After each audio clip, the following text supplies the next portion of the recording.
Hey there! On behalf of Metriqom, welcome to this quick explainer demystifying carbon credits. Let's jump right in. So, is a carbon credit just a free pass to keep polluting? Honestly, that's a huge misconception.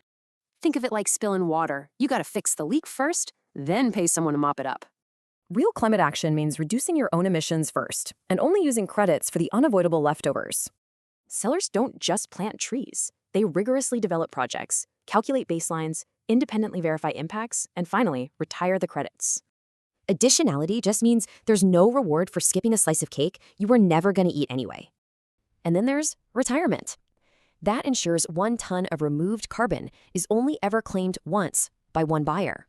High-quality credits gotta be real, measurable, and backed by strong safeguards to protect both local communities and nature. But here's a fun question for you. Does nature absorb all this carbon at one universal speed? No way. Nature is totally a slow cooker, not a microwave. Ecosystems absorb carbon at wildly different paces. Mangroves and forests work differently. So we need safety buffers to ensure that carbon stays locked away permanently. Whether it takes 36 days or 2 years, context is literally everything. Universal calculators just don't work here. Why does this matter? Well, the World Bank notes carbon pricing now covers nearly 30% of global emissions.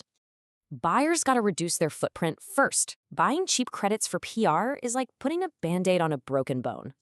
Buyers have to demand verification reports, registry records, and hard evidence to make sure nothing is ever double counted.